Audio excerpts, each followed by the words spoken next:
Hi there.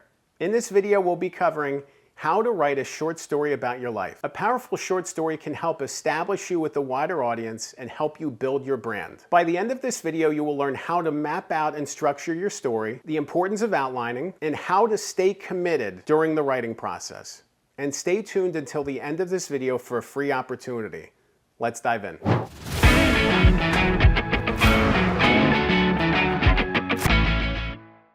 When writing a story, it's crucial to figure out what matters most. What matters most to the story? What matters most to the message? Why are you telling a story? What is there to say? You could have so much to say and so much to share. It's important to whittle down and narrow down to find the strongest message possible. You think about a high concentration chemical, and it's going to have the biggest impact. If you keep watering it down, it's not going to have the same impact. So you really need to figure out the central message that you want to share and then orient every single piece of the story around that message. A lot of times when we start to write a story, we think about ourselves and we think about the importance of us in the story. And yes, you're a crucial part of the story. You matter in this story.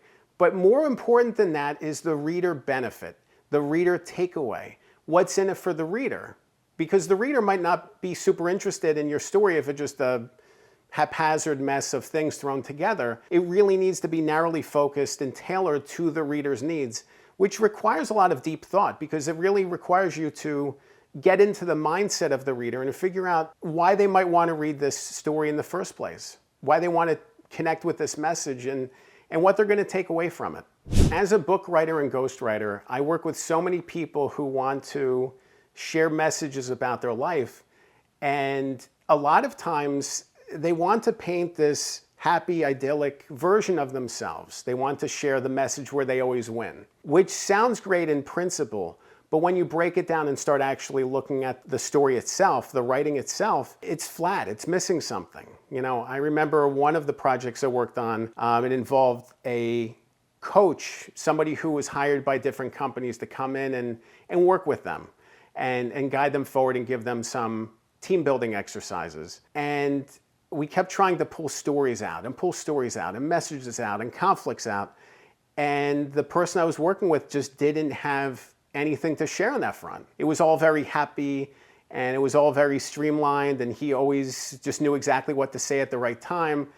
And there was no conflict. The story was just lacking. The story needed conflict. Every good story needs conflict. If the hero of the story just keeps winning every single time, what's there to gain for anybody? There's no message, there's no learning. I think it's so much more powerful when there's losses piled up and then somebody wins in the end. Any good movies like that, there's an arc, but conflict is required in any story and there needs to be conflict. So even though your impulse is probably to write a very glowing, positive story about yourself, you need to be vulnerable and you need to understand where the conflict points are, where the inflection points are, where things change. Where was the moment when everything changed? And being able to navigate through those channels can help the reader better understand how to approach their own lives. Looking at where you succeeded and failed forces them to look inward and reflect and think about what they would do in these situations, or maybe how they encountered similar situations and what the outcomes were for them. When you figure out the story that you want to share and who you want to share it to and the main conflict points, it's essential to be able to outline the story, to figure out the ups and downs, to figure out the flow of it all. And there's so many different ways to go about outlining, whether that's spreadsheets, whether that's mind map, whether that's index cards. A lot of times when I'm struggling with the story, I actually use these, they're like a playing card deck. They're called Fabulous Story Cards. I bought them online a couple years ago and I use them a lot. And they have different messages for inflection points of the hero's journey. And I just put them down on the table and I just walk through the whole story bit by bit, piece by piece through these cards and figure out where the main inflection points are, where the crises happen, where the ups and downs happen, where the successes and failures are. Another thing that I do is use Post-it notes. I will take Post-it notes, I will write all the chapters or all the main storylines on different Post-it notes and put them on the wall and rearrange them and figure out, how this all fits together. It's really great to be able to explore in different ways and explore and mine the depths of the journey of the story to figure out how you can make it as powerful as possible, because unlocking that outline will just make everything else stronger in the entire story. After you've done all of this work, this planning work, this prep work, this outlining work, next is writing, the writing process. The writing process is tough. It's so tough. It's really difficult, especially when you're dealing with a short story, which means a smaller canvas, to really be powerful in the way that you're approaching stories. When I'm writing a book and I have 50 or 60,000 words to explore a story, there's more that I can put into it. When you're looking at a short story, which may be 2, 5, 10,000 words, you really need to be economical about the words that you use, the stories that you use, and you need to be pinpoint precise in terms of the things that you include in the story, which is why the outline's so important.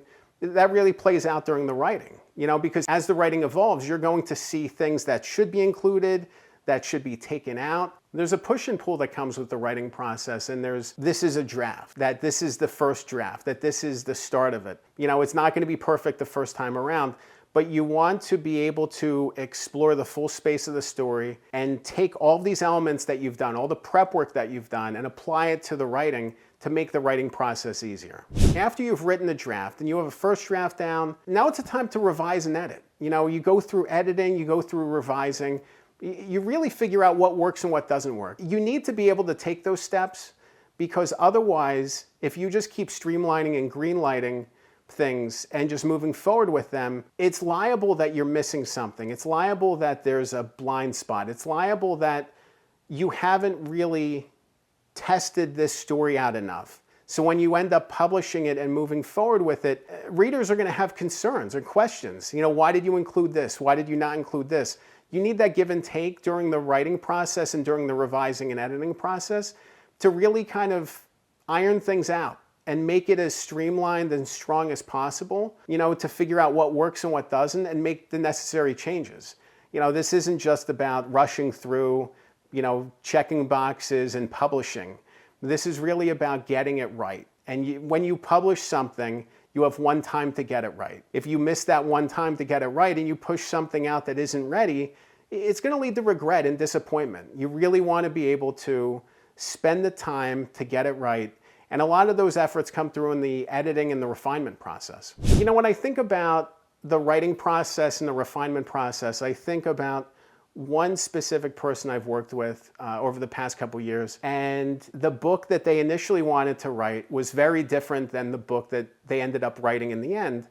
And it required so much change and so much shifting from book 1 to book 2. This was the same draft, but it evolved many times because of the focus changing. So because of the focus changing, the audience changed. And because the audience changed, the scope of the book needed to change. And I feel like stories, whether they're short stories or books, they really need to go through that process to really understand that everything's aligned and everything's connected. It was interesting because we really tried to shoehorn a lot of the previous stories from the draft 1 into draft 2, and it didn't work. And when we sent it to editing, it came back, the editor said, oh, this doesn't really fit with the message that you want to share, which was great feedback. It was really important for us to get that feedback and adjust the book accordingly. So as you continue to evolve the project, the story that you're telling, don't be afraid to revisit what works and what doesn't work within the scope of the story, and making the necessary changes to make it as strong as possible. All right, now that you've learned all about writing a short story about your life, I wanted to offer a free opportunity for you. All of the topics in this episode overlap very strongly with the book writing process. And I recorded a course with a dear collaborator of mine. His name is Nate Woodbury, and we talked all about the ideation process, the book writing process, the editing process, production, publication, all of those things. And they overlap really strongly with the things that you want to learn about as well. The name of the course is Good Book Blueprint. Head to goodbookblueprint.com. You can click the link below and learn all about the ins and outs of writing and the pain points and what it means to bring your story forward. Remember, good ghostwriting makes great books. I'm Dan Good. Thanks for watching.